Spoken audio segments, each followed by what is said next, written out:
background of the school. Madanding Elementary School was established in 1951. This was in consonance with the demand of the people in the community to have school for their children. It was first established along the riverbank of the Ala River in Sitio Pupol. 6 years later, the school was transferred to its present site, which is in the center of the barangay. The school site was donated by Mr. Eusebio Gayosa, a resident of this barangay, with an area of 13,656 square meters. The site is not yet segregated from the mother title but has deed of donation and survey plan. The school is one of the 7 schools in Lambayong District 1. Its pupils are composed of Maguindanaons, Ilonggos, and Ilocanos. More than 50% of them are Maguindanaons and the rest are Christians. With the long existence of this school, teachers and administrators changed. Kinsalin Dalamban, Gandhi Pagital, Alba, and Timoteo Molino, Tapa B. Ginaid, Edmondo L. Nera, and Joven In Guerrero were the former school administrators. At present, the school administrator is Francisco C. Fabilona Jr. as teacher in charge with 9 teachers. With this, more than 5 decades of successful operation, there have been many professionals produced by the school like doctors, agriculturists, and other field of careers that they pursued.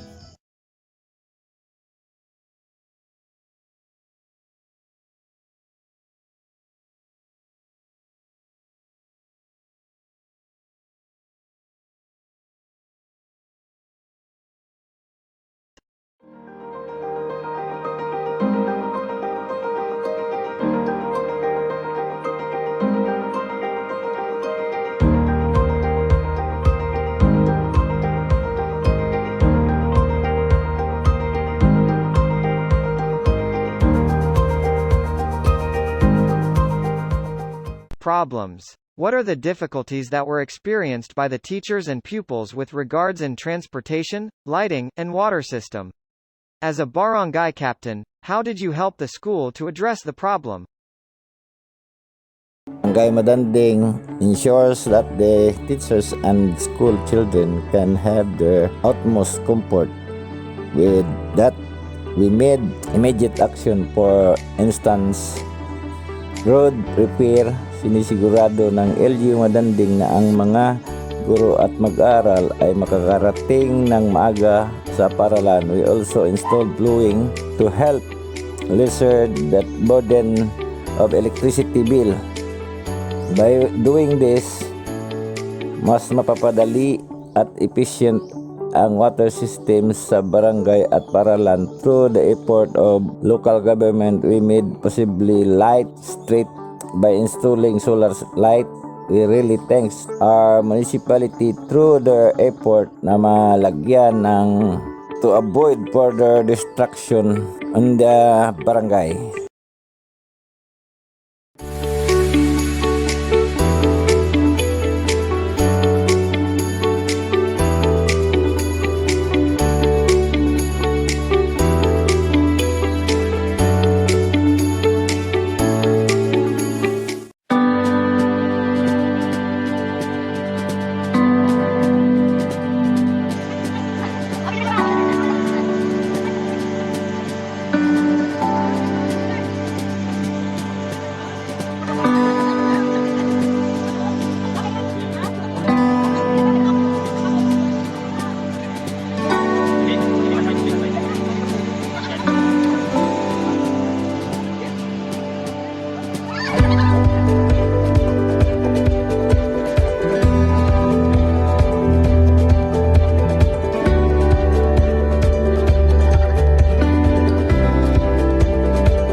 As one of the stakeholders and barangay kagawad in the community, how do you promote safety environment for the children in your programs? A safe school is where teaching and learning is not distracted. As a barangay kagawad, we ensure that the school children and teachers are safe and protected. We do daily monitoring that in case of problem, we will provide protection. We do also have programs para mahikayat ang mga kabataan na maiwasan ang mga kaguluhan. Sa pamamagitan ng mga liga, through playing, we make the kabataan ng Madanding productive and free from any violent and destructive behavior that may cause problem in the community.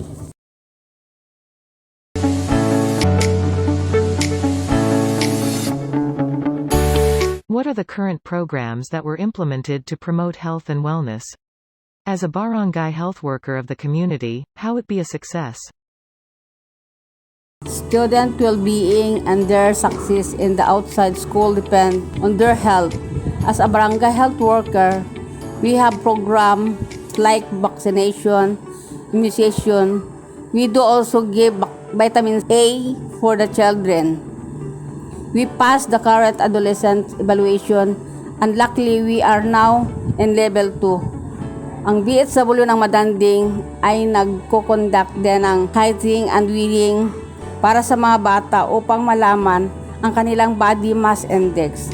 However, there will never be success without proper information and collaboration in the community. We are also thankful at Madanding Elementary School because they are always ready to participate and collaborate with the barangay local government.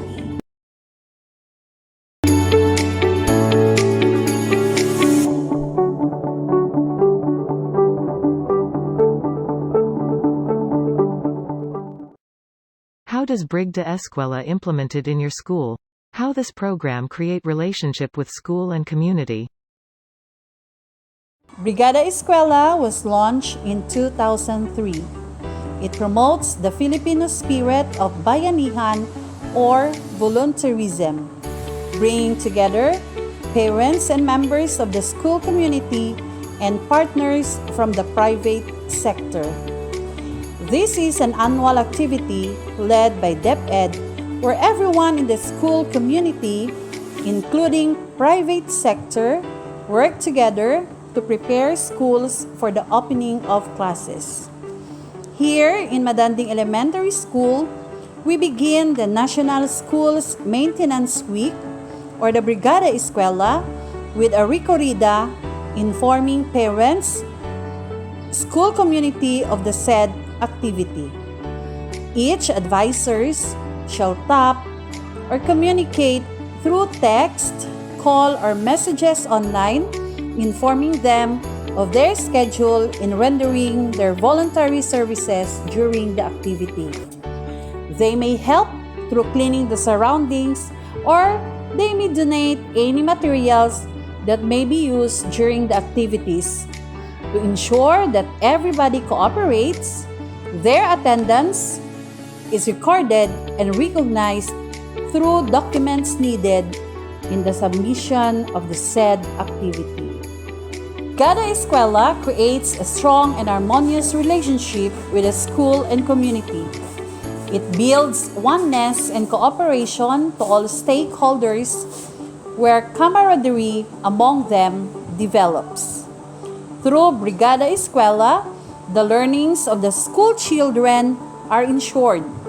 The facilities and surroundings of the school becomes pleasing and inviting, and school children are motivated and excited on the opening of classes.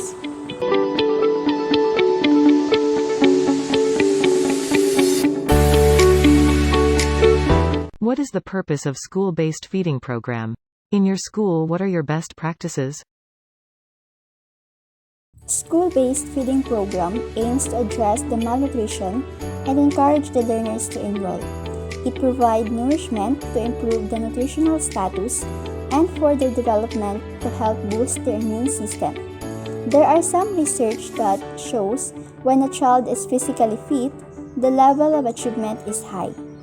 And for the best practices of this program were first, the food commodities were properly packed and expiration were clearly seen. Second, non-face-to-face communication were always updated. And third, supplemental gardening. The gulayan sa paaralan helps in providing additional nutritious food for the beneficiaries.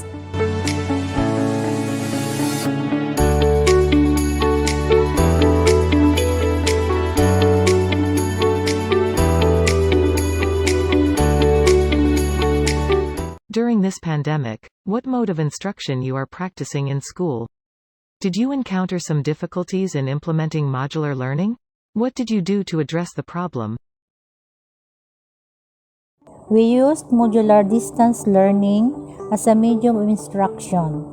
Yes, there are difficulties, especially in the retrieval of the modules and activity notebooks. Some were not up to date when passing, so we addressed it through calling and texting them. And we do home visitation to monitor the progress of every child. But for now, we are so lucky to be one of those schools to have progressive, limited face-to-face learning modality.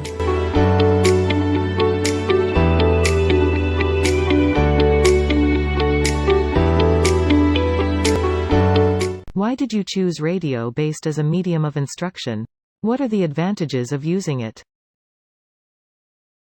This radio-based instruction program is a form of distance learning which is able to expand access to education.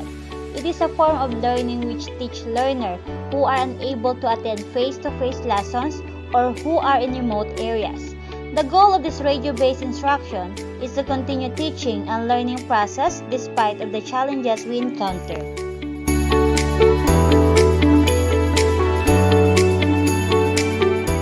What is the importance of knowing gender and development? How this program helps in building relationship in the community? The importance of knowing gender and development is that evidence shows that educators need to have gender awareness to be open to girls and boys' choices in learning and development, help children explore who they are and make connections to people around them, as well as to gain self-confidence, well-being, peer acceptance, and social support. And when we talk about the program of gender development that helps building relationship in the community is that gender is of importance in defining the power, privilege, and possibilities that some people have and some people do not have in a given society. It affects progress towards equality and freedom from discrimination.